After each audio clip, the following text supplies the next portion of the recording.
விஹாரைக்கு அந்த பொறுப்பு கொடுக்கல. ஃபுல்லா வந்து இருக்கிறது வந்து ஆமி கேம்போட முழுப்பு தான் இருக்கிறது ஃபுல்லாவே. வந்து சுவாமி தமிழர்கள் வந்து விஹாருக்கு வரக்கூடாது, அதுக்கு பிறகு தான் விட்டு வந்தேன் நான். அப்படி நான் இருக்கும்போது சாதாரண மக்களுக்கு உள்ளுக்கு வர முடியாது என்றால் நான் இப்ப தேவையில்லை தானே. பெரும்பான்மை சமூகத்தோட வாழ்க்கையில உங்கள் மீது வேறுபாடு காட்டுறேன் இல்லையா? ஆனா நான் ஒரு தமிழ் யாருக்கும் தெரியாது. வாழ்க்கையில நீங்கள் என்னத்தை அடையணும் என்று நீங்க நினைக்கிறீங்க? தமிழ் சிங்க வேறுபாடு இல்லாம ஒரு சமாதானமாக வாழ்வதற்கு ஒரு சமுதாயம் உருவாக்க வேண்டும். தமிழ் துறவிகள் இந்த சமுதாயத்துக்கு உருவாக்க வேண்டும். உருவாக்குறது, இந்த பௌத்த சின்னங்களை கொண்டு வச்சுட்டு அது பற்றி உங்களோட அபிப்பிராயம் என்ன? கூட இணைந்து தீர்மானம் எடுத்துதான் விஹாரம் கட்டணும். இந்த பௌத்த நாடுல வந்து துப்பாக்கி ஏத்துக்கொண்டு இருக்க வேணுமா அந்த விஹாரம் முன்னாடி வந்து கையிட்டியில ஒரு பௌத்த விகாரை ஒன்று இருப்பதாகவும் அது போராட்டங்கள் தொடர்ச்சியாக நடந்து வருது. அந்த விகாரையை அகற்ற கூறுகிறார். இது சம்பந்தமான உங்களுடைய அபிப்பிராயம் என்ன? இது வந்து ஒரு புராதன விஹாரம் உண்டு. இது எல்லாத்தையும் வந்து பிளான் பண்ணி அழைச்சிருக்கிறாங்க. கையிட்டி விகாரையில உங்களுக்கு பொறுப்பு தந்தார் யாழ்ப்பாணம் வந்து சேவையை வழங்குவீங்களா? கண்டிப்பா. வணக்கம் தேச நேயர்களே, இன்று மற்றொரு கலந்துரையாடலில் நாங்கள் மாத்தளையில் இருந்து ஒரு பிரமுகரை சந்திக்கின்றோம். வித்தியாசமான ஒரு கலந்துரையாடல் தேசம் நேற்றில். தற்பொழுது தேசிய இனங்களுக்கு இடையிலான ஒற்றுமை தொடர்பாக பல்வேறு விஷயங்களும் பேசப்பட்டுக் கொண்டிருக்கின்ற பொழுது இந்த நிலையில எங்களுடன் இணைந்து கொள்கின்றார் மாத்தள சுனித்த தேரோ அவர்கள். வணக்கம் சுனித்த தேரோ. வணக்கம் ஐயா. சொல்லுங்கள், நீங்கள் ஒரு தமிழராக இருக்கின்றீர்கள். முழுதான ஒரு சிங்கள பிரதேசத்தில எவ்வாறு நீங்கள் இந்த பௌத்த சமயத்துக்குள் ஈர்க்கப்பட்டீர்கள்? 2008ஆம் ஆண்டு ஜனவரி தான் நான் வந்தேன் விஹாரைக்கு. அதுக்கு காரணம் வந்து நாங்க வாழ்ந்த சிங்கள கிராமத்துல. அப்ப நாங்க படிச்ச சிங்கள மொழி, சிங்கள ஸ்கூல் தான் போனேன் நான். அப்ப இருக்கும்போது தான் எனக்கு ஃப்ரெண்டா ஒரு பிக்கு ஒருத்தர் இருந்தா சின்ன வயதுல இருந்து. அப்ப அந்த பிக்கு தான் சொன்ன வந்து உங்களுக்கும் பிக்குவாக ஆசையம் இருந்தா வரலாம் இதுக்கு. அப்படி இருக்கும்போது தான் நான் ஸ்கூல்ல 7ஆம் வகுப்பு படிச்சு முடிச்சிட்டு ஒரு பௌத்த துறவியாக இதுக்கு வந்தேன் நான். இப்ப வந்து 14 வருஷம் ஆகுது. உங்களுக்கு எத்தனை வயசு இப்ப? 29. அப்ப நீங்க 14 வயசுலயே போயிட்டீங்க.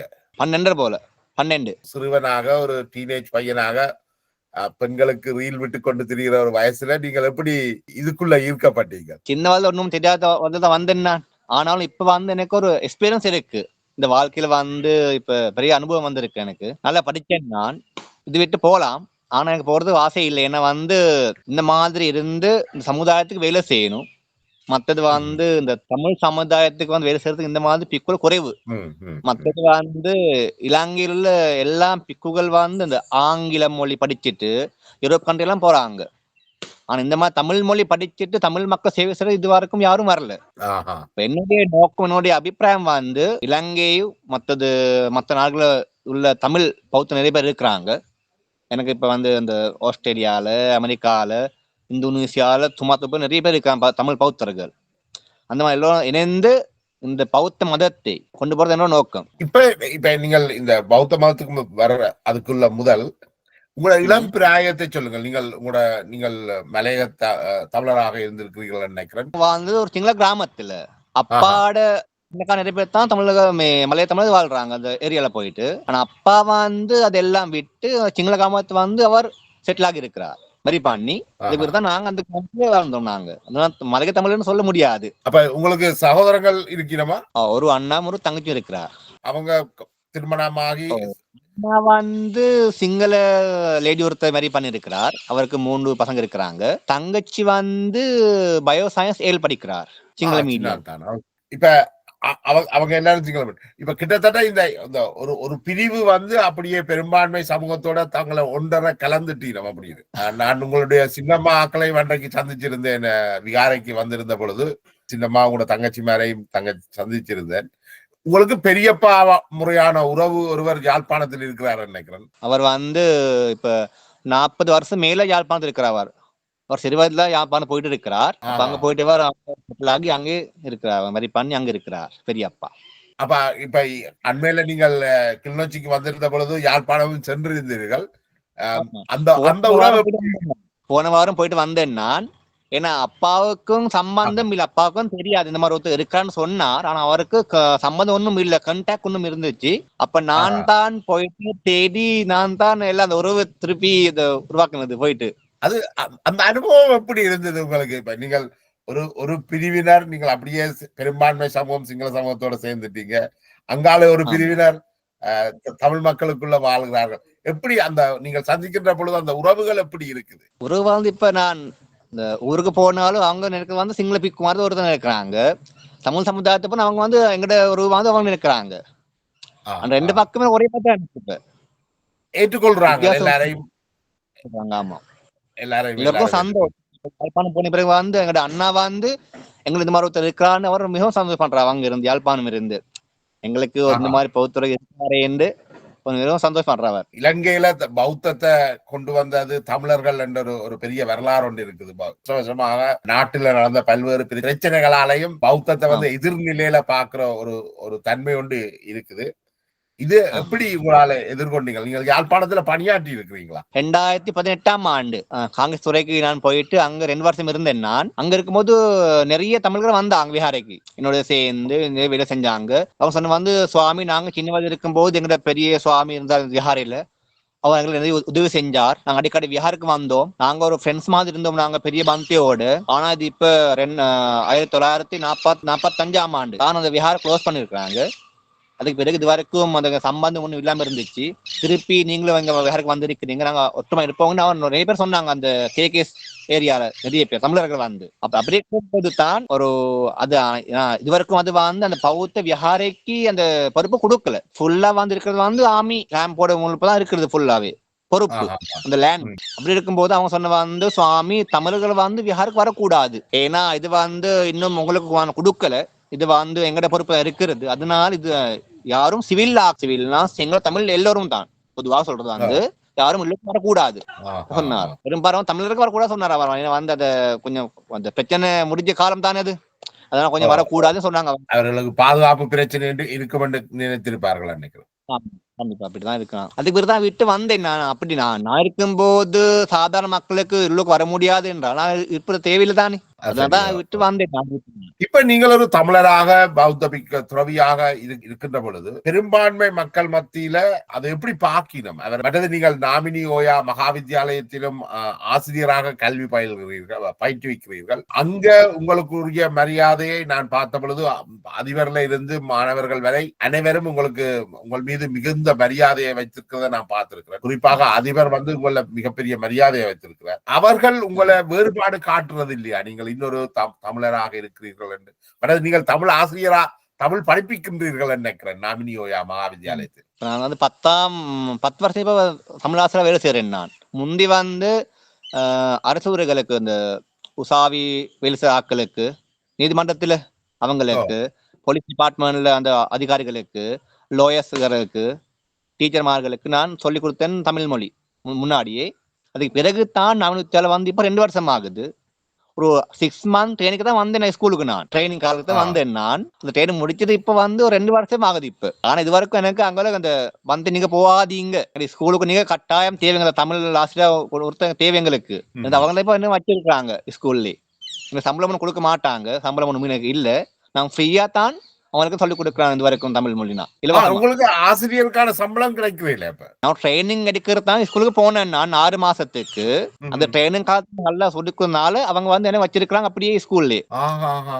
அப்ப உங்களுடைய செலவுகளுக்கான உங்களோட நாளாந்த மாக்கள் தானம் கொடுக்குறாங்க.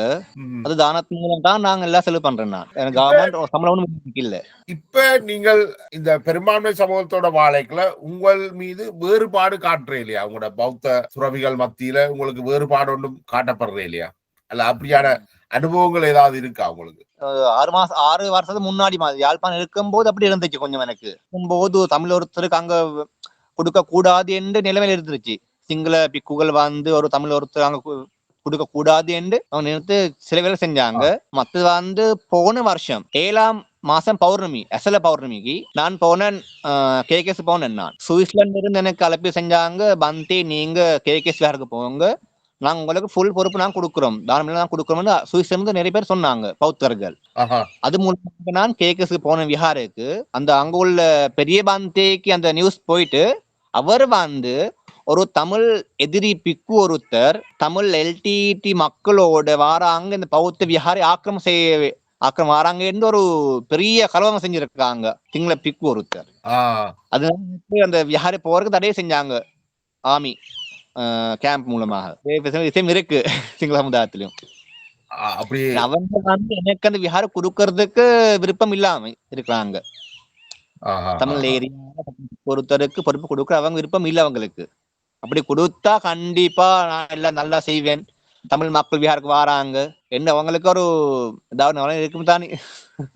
இப்ப நீங்கள் இருக்கின்ற மாத்தலையில உங்களுக்கு அப்படி ஏதாவது இந்த இன ரீதியான பாகுபாடு இருக்கு? இங்க வந்து எல்லோரும் சொல்றது வந்து இந்த விஹார் விட்டு போவாதீங்க அத்த எல்லாரும் சொல்ற காரணம் வந்து ஏன்னா இங்க வந்து எல்லாரும் உதவி செய்யறேன் நான் பசங்களுக்கு தமிழ் மொழி பாலி மொழி எல்லாம் சொல்லி கொடுக்குறேன் நான் இலவசமா. மத்த தம்மா ஸ்கூல் நடக்கிறேன் நான் 120 பசங்க வராங்க தம்மா ஸ்கூலுக்கு சண்டே ஸ்கூலுக்கு அவங்க ஃப்ரீயா சொல்லி கொடுக்குறேன். நான் நிறைய விஷயம் செய்யறேன் நான் இந்த விஹார்ல இருந்து இந்த கிராம மக்களுக்கு. அதான் எல்லாம் சொல்றது வந்து இந்த விஹாரை விட்டு எங்கேயும் போகாது இங்கே இருங்க எல்லாரும் சொல்றாங்க. ஆனா நான் ஒரு தமிழ்ல யாருக்கும் தெரியாது தெரியாது. நான் ஒரு சாதாரண சிங்கள ஒருத்தர் தமிழ் படிச்சுதான் சொல்லி கொடுக்கறதான் இருக்கிறாங்க. வடக்கு கிழக்குல அல்லது குறிப்பாக யாழ் மாவட்டத்துல உள்ள விஹாரைக்கு நீங்கள் அனுப்புறதுன்றது யார் தீர்மானிக்கிறது? ஏன்னா நீங்கள் தமிழர்கள் மத்தியில இருக்கிற ஒரு விஹாரைக்கு தமிழர் ஒருவர் ஒரு பௌத்த துறவி ஒருவர் இருக்கிறது நல்லம் தானே. அப்படி பாக்குறது இல்லையா அவங்க? அது வந்து இந்த விஹாருக்கு வந்து பெரிய பந்தூருக்கு இருக்கிறாங்க பொறுப்பு வந்து ஸ்ரீலங்கால அமரபுர ராமானிய சியாம் என்று 3 பிரிவருக்கு பெரிய பந்தே 3 பேர் இருக்கிறாங்க. அந்த 3 பேர் பொறுப்பு தான் எல்லா விஹாருக்கு இருக்கிறது இலங்கையில. இப்ப யாழ்ப்பாணம் இருக்கிறது இந்த கேகேஎஸ் விஹார் வந்து பொறுப்பு வந்து அமரபூர்ணிக்காய் தான் பொறுப்பு இருக்கிறது. அப்ப இந்த பெரிய பந்தேக்கு தான் பொறுப்பு எடுக்கலாம். அப்ப அவங்க உங்களை அணுகையிலையா உங்களை அங்க போகல நான் அது இருக்கும்னா நீங்க அவங்கள்ட்ட கேட்கல? இல்ல அப்படி கேட்கிற எண்ணம் இருக்கா உங்களுக்கு? அப்படி பொறுக்கிறது நிலைமை இல்ல போல நினைக்கிறேன் நான். ஏன் அப்படி? அப்படின்னா நான் பல தடவை பார்த்தேன் ட்ரை பண்ணி பார்த்தேன் நான். அந்த விஹாருக்கு சொந்தமானவங்க இருக்கிறாங்க தானே அந்த விஹாருக்கு அந்த பாரம்பரிய மாதிரி சொந்தமாக இருக்கிறாங்க.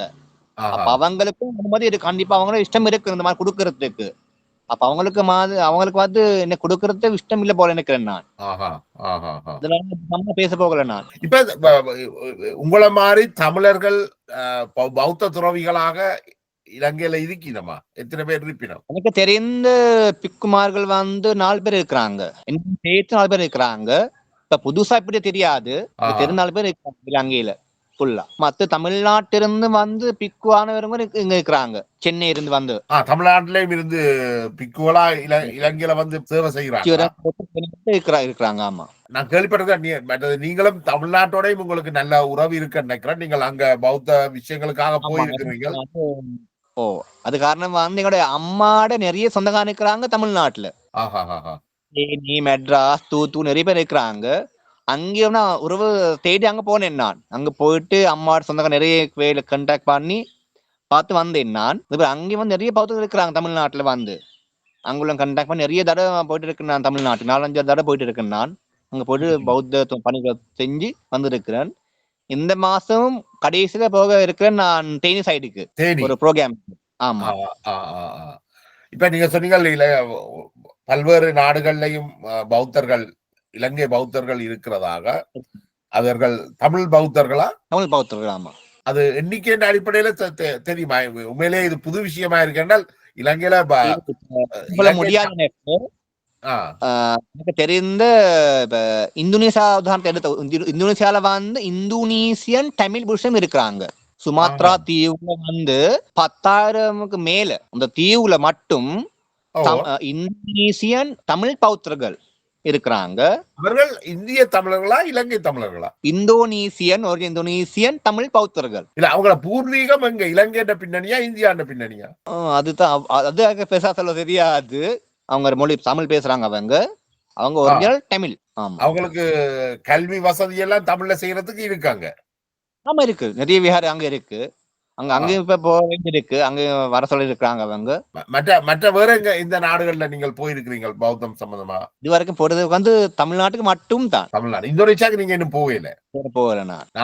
நீங்கள் இந்தோனேஷியாவுக்கு போய் வந்த பிறகு அல்லது இந்தோனேஷியாவிலே இருக்கின்ற பொழுது நாங்கள் ஒரு நேர்காணலை இருக்கிறார் ஆண்டனி என்று. அவர் வந்து தன்னுடைய சொந்த வீடு ஒரு விஹார வச்சிருக்காங்க. இப்ப 4 மாடி கட்டிருக்கிறாங்க. மெடிடேஷன் ஹால், தம்மாய் ஸ்கூல் ஹால், மத்தது விஹார் தனியா கட்டிருக்கிறார். தன் காசு சொந்தமா கட்டிருக்கிறார். இந்த மாதிரி நிறைய பௌத்தர்கள் இருக்கிறாங்க. இந்தியாவிலும் வந்து காஞ்சிபுரத்துல தனியா ஒருத்தர் விஹாரம் கட்டிருக்கிறார். பாண்டிச்சேரியில தனியா ஒருத்தர் விஹாரம் கட்டிருக்கிறார். இந்த தனி காசு. ஆமா, இந்த மாதிரி நிறைய பேர் இருக்கிறாங்க பௌத்தர்கள். இப்ப இங்க இந்தோனேஷியாவை விட நீங்கள் நினைக்கிறோம் சுவிட்சர்லாந்துலயும் உங்களுக்கு ஒரு குறிப்பிட்ட எண்ணிக்கையான தமிழர்கள் இருக்கிறார்கள் நினைக்கிறேன். ஆமா, கனடா அங்காளி பக்கமும் இருக்கணுமா? கனடாவும் இருக்கிறாங்க, அங்க பௌத்தர்கள் இருக்கிறாங்க. வெளிநாடுகள்ல இருந்து வார தமிழ் பௌத்தர்கள், இலங்கை தமிழ் பௌத்தர்கள் உங்களை சந்திச்சு உங்களோட தொடர்புகள்ல இருக்கணும். நிறைய பேர் இருக்கிறாங்க. மத்தது வந்து நான் புதுசா வந்து தமிழ்நாட்டில இருந்து தமிழர்கள், பௌத்தர்கள் அப்படி இல்ல, தமிழர்கள், ஹிந்து கிறிஸ்டின் எல்லாரும் சேர்ந்து தமிழர்கள் வந்து ஸ்ரீலங்கா வராங்க. வந்து அவங்கள நான் தான் எல்லாம் வந்து விசிட் செய்து நான் தான் எல்லாம் கூட்டு கொண்டு போயிட்டு எல்லாம் காட்டி இந்த கைட் மாதிரி ஒரு டூர் கைடாகவும் இருக்கிறீங்க. அந்த மாதிரி தான் அவங்க என்ன கண்டாக்ட் பண்ணி மூலமா ஸ்பான்சர் அனுப்புறவங்களுக்கு நான் அப்ப நாங்க ஏர்போர்ட் போயிட்டு அங்க பிக்அப் பண்ணி ஒரு 3 days 4 days எல்லாம் சுத்தி கூட்டு போயிட்டு எல்லாத்தையும் நான் தான் காட்டுற பொறுப்பு எடுக்கிறேன். நான் இந்த மாதிரி நிறைய பேர் வந்தாங்க தமிழ்நாட்டுக்கு. உண்மையிலே அது எங்களுக்கும் நல்ல அனுபவம் கொண்டு இருந்தது. எங்களையும் ஒரு 50-60 பேரை நீங்கள் அழைத்து கொண்டு வனப்பகுதிகளுக்கும் மாத்தளை பிரதேசத்துக்கும் வேடுவர்களையும் போய் சந்தித்து வந்திருந்த நல்ல அனுபவம் 2 நாட்கள். அது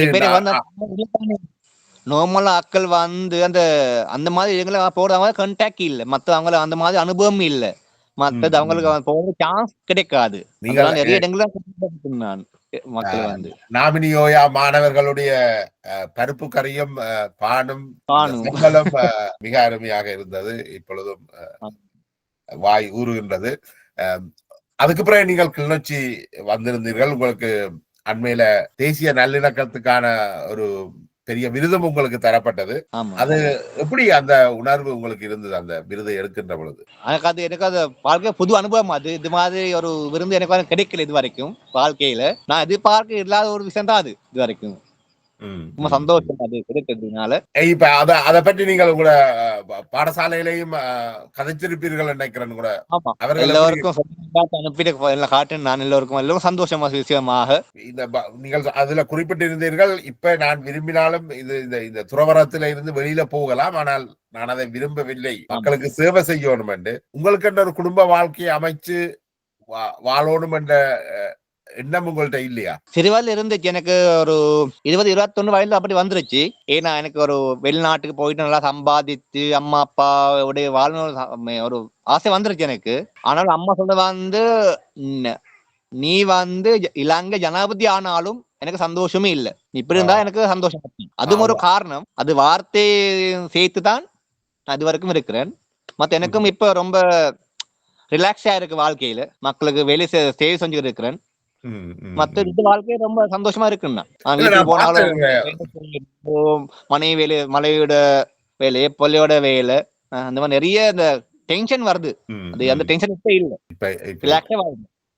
இல்ல நான் பார்த்தேன், நீங்க அந்த எங்களோட இருந்த அந்த 2 நாட்களும் மிக சுறுசுறுப்பாக இந்த களைப்பும் இல்லாமல் தொடர்ச்சியாக இயங்கி கொண்டிருந்ததை பார்க்க எங்களுக்கே ஆச்சரியமா இருந்ததுன்னா, எங்களாலையும் அப்படி முடியவே இல்லை. நாங்கள் என்னதான் இந்த வெளிநாடுகள்ல இருந்து நாங்கள் கடினமாக உழைத்தாலும் உங்கள் அளவுக்கு வேகமாக செய்ய முடியுமா என்று எனக்கு தெரியல. மற்றது உங்களுடைய அந்த நெட்வொர்க் அனைவரோடையும் தொடர்பு இருந்தது. தனிய பாடசாலைகள் துறவிகளோட மட்டுமில்லை, ஹோட்டல் நடத்துபவர்களோட, அப்படி அந்த வாகனம் ஓட்டுபவர்களோட எல்லாரோடையும் உங்களுக்கு அந்த நெட்வொர்க் கொண்டு இருந்தது. நான் நினைக்கிறேன் அது உங்களுடைய பேச்சுக்கான அல்லது கம்யூனிகேஷனுக்கு கிடைத்த பெரிய வெற்றி என்று நான் நினைக்கிறேன். உங்களோட வாழ்க்கையில நீங்கள் என்னத்தை அடையணும் என்று நீங்க நினைக்கிறீங்க? என்னோட நோக்கமே வந்து இலங்கையில சமாதானம், தமிழ் சிங்கள வேறுபாடு இல்லாம ஒரு சமாதானமாக வாழ்வதற்கு ஒரு சமுதாயம் உருவாக்க வேண்டும். அதான் முதல் விஷயம். அத்துடன் வந்து இந்த மாதிரி தமிழ்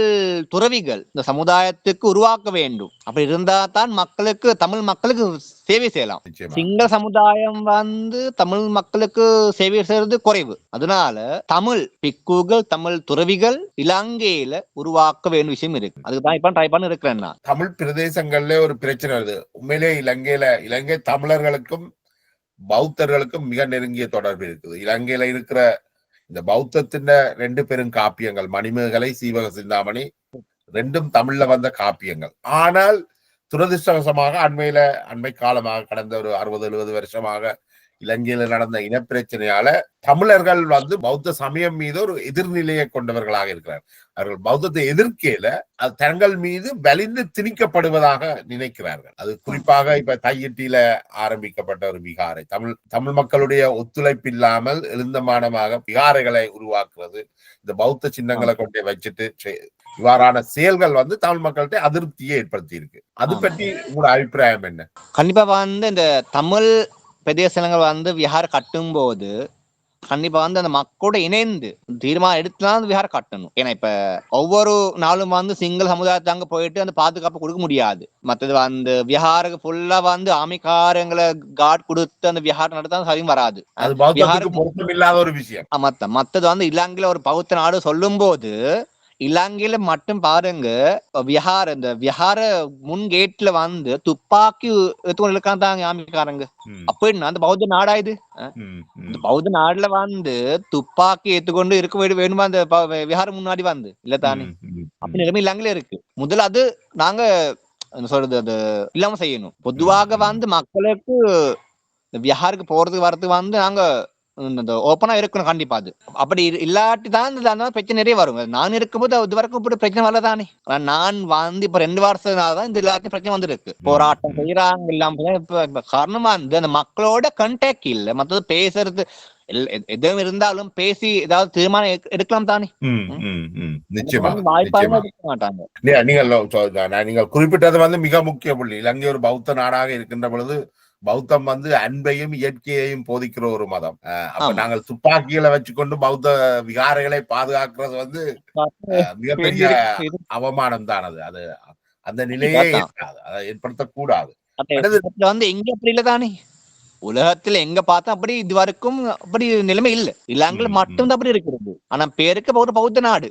சிங்கள பகுதிகளை எடுத்துக்கொண்டாலும் அந்த மத ரீதியான ஒரு பிரச்சனை இலங்கையில பெருசா இல்ல. உண்மையிலேயே இப்ப சிங்கள பகுதிகள்ல பஸ்கள்ல எல்லாம் வாகனங்கள்ல எல்லாம் புத்தர் சிலை இருக்கும். ஆனா புத்தர் சிலைக்கு பக்கத்திலேயே புத்தர் படங்கள் இருக்கும். அதுக்கு பக்கத்திலேயே பிள்ளையாட்ட படம், முருகண்ட படம், காளியின் படம். ஒவ்வொரு பௌத்த விஹாரிலும் வந்து பிள்ளையார் சிலை இருக்கு. நீங்க போயிட்டு பாருங்க. இலங்கையில வந்து புராதன விஹாரங்கள்ல வந்து எல்லாரும் இடங்கள்ல வந்து விஹாரில வந்து ஹிந்து கோயில் இருக்கு. நீங்க போன விஹாரிக்கு தானே நாங்க போனது. அந்த விஹாரில வந்து நீங்க பாத்தீங்க தானே. பிள்ளையாட்ட படம் இருக்குது, பிள்ளையாட்ட இது இருக்குது, முருகன் இருக்கு. ஒவ்வொரு பௌத்த விஹாரிலும் வந்து ஹிந்து கோயில் கண்டிப்பா இருக்கு. அதுக்கு வாரது வந்து சிங்களாக்கள் தான் வராங்க. இந்துக்கள் வர மாட்டாங்க. புத்தரம் கும்பிடுறாங்க, கடலும் போயிட்டு கும்பிடுறாங்க. இப்ப பௌத்தர் வந்து அப்ப நினைக்கிறாங்க. அந்த இதை வந்து நாங்கள் தமிழர்களும் ஓரளவுக்கு ஏற்றுக்கொள்ள பழகணும். என்னென்றால் இது வந்து மத ரீதியான பிரச்சனை அல்ல. இது ஒரு மதம் சார்ந்த பிரச்சனை அல்ல. பௌத்தம்ன்றது நீங்கள் இந்துக்களாகவும் இருக்கலாம், பௌத்தர்களாகவும் இருக்கலாம். அதுல எந்த பிரச்சனையுமே கிடையாது. ஏன்னா பௌத்தம் வந்து கிட்டத்தட்ட ஒரு வாழ்க்கை முறை. கடந்து அது ஒரு வாழ்க்கை முறையாகத்தான் பின்பற்றப்படுது. பௌத்தர்களும் தங்களை ஆலயங்கள்ல அவசியம் இல்ல. பேர் மாத்தி எல்லாம் மாத்திட்டு கன்வெர்ட்டாகி வரணும் அப்படி அவசியம் ஒண்ணுமே இல்ல. நிச்சயமாக அது தேவையும் இல்ல. அவசியமும் இல்ல. அது பின்பற்றினா அதான் ஓகே. வாழ்க்கை முறை. ஒரு சற்று சிக்கலான கேள்வி. அது உங்களுக்கு எவ்வளவு தூரம் பதில். தையிட்டியில ஒரு பௌத்த விகாரை ஒன்று இருப்பதாகவும் அதுக்கு எதிராக அதுக்கு முன்னால நிறைய போராட்டங்கள் தொடர்ச்சியாக நடந்து வருது. அந்த விகாரை முன்னாள் ஜனாதிபதி மைத்ரிபால சிறிசேனவால் அடிக்கல் நாட்டப்பட்டு குரே அவர்களால் ஆரம்பித்து வைக்கப்பட்ட ஒரு இது இப்ப அண்மையில அது முழுமையாக பூர்த்தி அடைந்து விட்டது. இப்ப தமிழ் பிரதேசத்துல இருக்கிற ஒரு குறிப்பிட்ட கட்சி, தமிழ் மக்கள் தேசிய முன்னணி, அந்த விகாரையை அகற்ற கோருகிறார்கள். இது சம்பந்தமான உங்களுடைய அபிப்பிராயம் என்ன? இது வந்து ஐயா ஒரு விஹார் இருந்த இடம். இது புதுசா காணி எடுத்து விஹார் கட்டுறது இல்லாது. அதான் முதல் காரணம். இது வந்து ஒரு புராதன விஹார் உண்டு. அது மகாவான்சம் இருக்கு. மத்தது யாழ்ப்பாணம் வடக்குல இங்கிலீஷ் மேப் எடுத்த பார்த்தா அதுவும் இருக்கு, தமிழ் மேப்லயும் இருக்கு. பௌத்த காணி என்று ஒதுக்கப்பட்ட பௌத்த காணி என்று சிம்பிள் அப்படியே அந்த மேப்ல இருக்கு. நாக நைனா தீவு விஹார மாதிரி ஹிஸ்டரி இந்த விஹாருக்கும் இருக்கு. அந்த சமமான காலம் அதுக்கும் ஹிஸ்டரி இருக்கு. அந்த மாதிரி பழைய விஹாரம் இது. இது எல்லாத்தையும் வந்து பிளான் பண்ணி அழைச்சி இருக்கிறாங்க. ஆனாலும் கொஞ்சம் கொஞ்சம் வெளி வருது இப்ப எல்லாமே. அதனால கண்டிப்பா அந்த இடத்துல விஹாரம் இருக்கணும்.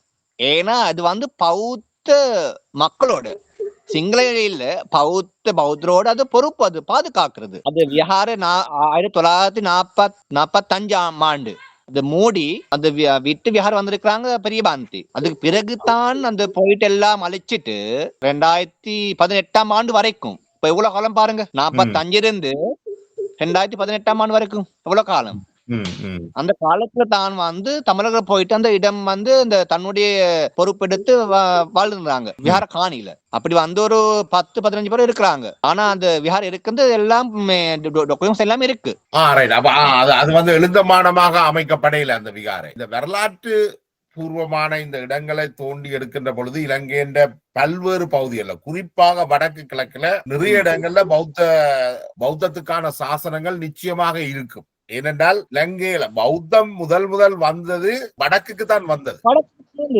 இளவாலையில கொண்டு வந்த அந்த அரசமரம் நட்டது முதல் சங்கமித்த நட்டதாக சொல்லப்படுறது, அது சங்கமித்த வந்தாவோ அல்லது அவருடைய அந்த சங்கமித்தா அரசமரம் கொண்டு போகும்போது திஸ்தவிஹாரில் ஒரு நாள் இருந்திருக்கிறார். வரலாற்று அடிப்படையில அதுக்கு ஒரு காரணம். ஆனா இது வந்து இப்படி ஒவ்வொரு இடங்களையும் செய்கின்ற பொழுது ஒரு முரண்பாடு வரும் இல்ல, அது என்னன்னு தவிர்க்கிறது? அதுதான் பிரச்சனை. அது வந்து இப்ப சிங்கள சமுதாயத்துக்கு வந்தா அதுக்கு கண்டிப்பா எதிர்ப்பு வரும், அரசாங்கத்துக்கு அதுக்கு எதிர்ப்பு வரும். அதுக்கு வந்து நல்ல காரணம் தான். தமிழ் பௌத்தர்கள் பேசி ஏதாவது செஞ்சதான் நல்லா இருக்கும் நினைக்கிறேன் நான். சிங்களம் மற்றது அரசாங்கம் அதுக்கு தடை இல்லாம தமிழ் பௌத்தர் இருக்கிறாங்க உலகத்துல வந்து இலங்கையும் இருக்கிறாங்க. அவங்க மூலமாக இந்த பிரச்சனையை சமாளிக்காமன்னு நினைக்கிறேன் நான். நிச்சயமா.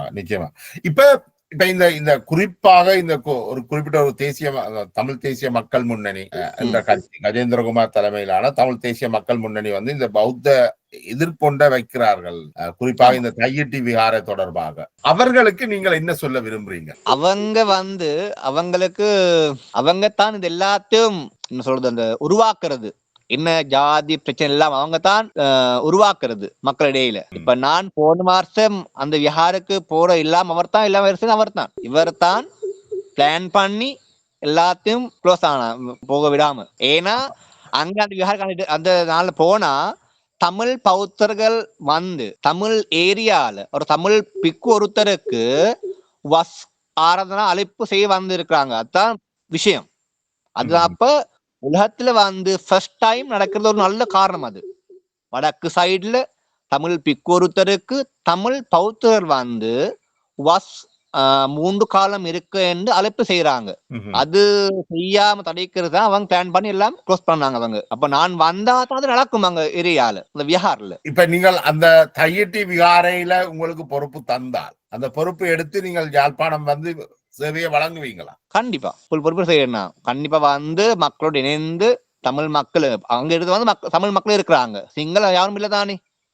அப்ப நான் வேலை செய்யணும், தமிழ் மக்கள் வேலை செய்யணும். நான் அப்ப அப்படி ஒரு போராட்டம் நடந்தா அந்த மக்களுக்கு நீங்கள் என்ன சொல்லுவீங்க? அந்த மக்களோட எண்ணத்தை உரையாற்றுவீங்க? மக்களுக்கு வந்து கண்டிப்பா மக்கள் இப்ப இந்த காணி பிரச்சனை தான் இருக்கிறது. அவங்களுக்கு காணி எங்கேயாவது பார்த்து, இந்த வன்ஹரில் நிறைய காணிகள் இருக்கு, அவங்களுக்கு சொந்த காணி தன்னுடைய பேருக்கு எழுதார ஏதாவது பிளான் பண்றேன் அரசாங்கத்தோட பேசி அவங்களுக்குன்னு சொந்த காணி கொடுக்கறதுக்கு ஏற்பாடு செய்யறேன். அதே சமயம் கஜேந்திரகுமாருக்கு சொல்லுவீங்க, நீங்கள் இந்த ஜாதி பிரச்சனையை எடுக்கிறத நிறுத்தி கண்டிப்பா இது உங்களோட வரலாற்று ரீதியாக அண்மை காலத்துல இது மிக தொன்மையான வரலாறு அல்ல, கிட்டத்தட்ட ஒரு இலங்கை சுதந்திரம் அடைந்த பிறகுதான் இது காணி கைவிடப்பட்டதுன்னு நினைக்கிறேன். இந்த விகாரை 2018 ஆண்டு தான் போனோம் அந்த காணிக்கு.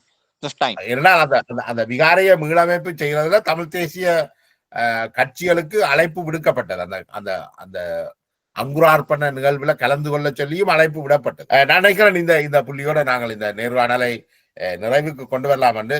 நீங்க கடைசியாக எந்த விஷயம் உங்களை அந்த பௌத்த மதத்துக்குள்ள கட்டி வச்சிருக்குது? இணைய மதங்கள் எல்லாம் இருக்குது, அவர்களுக்கும் கிட்டத்தட்ட ஒரே விதமான கொள்கைகள் இருக்கும்னு நினைக்கிறேன். எது உங்களை ஈர்த்தது, எது உங்களை கட்டி வச்சிருக்கு பௌத்தத்துக்குள்ள? அது வந்து கருணை. புத்தர் வந்து நிறைய படிச்சிருக்கிறேன் நான், அவருடைய போதனைகள், அவருடைய போதித்த தர்மத்தை நிறைய நான் வாசித்திருக்கிறேன். அதனாலதான் நான் நிறைய அது பௌத்த மதத்துக்கு இந்த மாதிரி ஒரு உறவு மாதிரி இருக்கிறேன்னு நினைக்கிறேன் நான். அதுதான் முதல் காரணம். மத்த வந்து ஒரு பௌத்த பிரிவியாக விஹார்லே ஒரு 6 வருஷம் தங்கியிருந்து படிச்சேன் நான். அந்த வாழ்க்கை வந்து ஒரு பொது இடத்துக்கு போயிட்டு போனேன் நான். அந்த வாழ்க்கையில 10ஆம் வயதுல வந்து அம்மா அப்பா சொந்தம் எல்லாத்தையும் விட்டு விஹாருக்கு வந்து தனியா சமைக்க வேண்டும், மத்தது சுத்தம் செய்ய வேண்டும், காலையில எந்திரிக்க வேண்டும், மக்களுக்கு சேவை செய்ய வேண்டும், படிக்க வேண்டும், நிறைய எல்லாத்தையும் தனியா செஞ்சு ட்ரைனிங் எடுத்து அது வாழ்க்கையில பொது இடத்துக்கு வந்திருக்கேன் நான். முன்னாடி வந்து வீட்டுக்கு போனா கண்டிப்பா 4 days 3 days கண்டிப்பா நான் வீட்டுல இருப்பேன் போயிட்டு அம்மா அப்பாவோட. இப்ப காலை போனா கண்டிப்பா சாயங்காலம் விஹாருக்கு வரேன் நான். விஹார வீட்டு எங்க போய் இருக்க முடியாது. அது என்ன அதுதான் ஒரு விஷயம். அது என்ன காரணம் சொல்ல தெரியாது. அது உங்களோட வாழ்க்கையின் ஒரு அங்கமாக மாறிவிட்டது. விஹாரை தான் உங்கள் வாழ்க்கையே ஆகிவிட்டது. ஆமா. நாங்கள் அந்த மீண்டும் அந்த தையிட்டி விஷயத்தை எடுத்துக்கொண்டு இப்ப உங்களுக்கு ஒரு அழைப்பு வந்தால் நீங்கள் நிச்சயமாக தையிட்டி விஹாரையில வந்து உங்களுடைய அழைப்புண்டா கண்டிப்பா பொறுப்பு கொடுக்கணும். செஞ்சுதான் அழைப்பு வந்துருச்சு, போயிட்டேன்னா வேலை செஞ்சேன், சேவை செஞ்சேன் இருக்கும்போது தான் பிரச்சனை வந்துருச்சு. எனக்கு வேலை செய்யறதுக்கு புல் பொறுப்பு கொடுக்கணும். இந்த குழப்பம் இல்லாமல் அங்கே ஒரு சமாதானமாக இந்த பிரச்சனையை உங்களால தீர்க்க நினைக்கிறீங்க? கண்டிப்பா. திடீர்னு முடியாது, பணக்காலம் போலாம், ட்ரை பண்ண செய்யலாம். அது நம்பிக்கை எனக்கு இருக்கு. ஒரு அழைப்பு உங்களுக்கு விடுக்காட்டா அந்த பொறுப்பு உங்கள்கிட்ட தந்தால் நீங்கள் இந்த தேசிய மக்கள் தமிழ் தேசிய மக்கள் முன்னணி கஜேந்திரகுமார் பொன்னம்பலம் அவர்கள் கட்சி அவர்களோட பேசுவீங்களா? அவர்களோட கதை யாரு வந்தாலும் பேசுறேன் நான். அவங்க என்ன தேவை, மக்கள் என்ன தேவையெல்லாம் பார்த்துட்டு அவங்கள தேவையான விஷயங்கள் செஞ்சு தரேன் நான். அந்த அந்த அந்த விகாரை அந்த இடத்திலேயே இருக்கும். ஆனால் அதுக்கான வேற பிரச்சனைகளை நீங்கள் தீர்ப்பீங்க. ஆமா, கண்டிப்பா. அந்த விகாரை அகற்றுறதுன்றது அது உண்மையிலேயே அது உணர்வு பூர்வமான, அது விகாரை ஏற்கனவே அமைக்கப்பட்டு விட்டது, அது உணர்வு பூர்வமான ஒரு விஷயம். அதை அகற்றுவது எந்த வகையிலையும் கண்டிப்பா ஏதாவது இது மாதிரி இருக்கணும் தான். கண்டிப்பா இந்த பிரச்சனைக்கு வந்து கண்டிப்பா திருமணம் இருக்கும். அது தேடி அது கண்டிப்பா நாங்க செய்யறோம். அதுக்கு என்ன தீர்வோ அதை எடுப்பீங்க. நான் நினைக்கிறேன் இந்த புள்ளியோடையே நாங்கள் இந்த நேர்காணலை நிறைவு செய்யலாம். உங்களுக்கு ஏதாவது குறிப்பாக சொல்ல வேண்டும் என்றால் அதை சொல்லிக்கொண்டு நாங்க இந்த நேர்காணலை முடிவுக்கு கொண்டு வருவோம். கடைசியாக வந்து என்னுடைய நோக்கமே வந்து சிங்கள தமிழ் வேறுபாடு இல்லாம நாங்க இலங்கையில சகோதரத்துடன் இணைந்து வாழ்வோம். கண்டிப்பா. நன்றி மாத்தல சுனிதா தேரோ அவர்களே. உங்களுடைய இவ்வளவு நேரத்துக்கும் எங்களோடு இணைந்து கொண்டு உங்களுடைய வெளிப்படையாக எல்லா கருத்துக்களையும் பகிர்ந்து கொண்டமைக்கு, நீங்கள் விரும்புகின்ற அந்த தேசிய நல்லிணக்கம், தமிழ் சிங்கள மக்களிடையான அந்த நல்லிணக்கம் நிச்சயமாக துளிர்விட ஆரம்பித்திருக்குது. அது இன்னும் பெரிய ஆலமரம் போன்று விருட்சமாக வளரணும் என்று வாழ்த்திக் கொண்டு விடைபெறுகின்றோம்.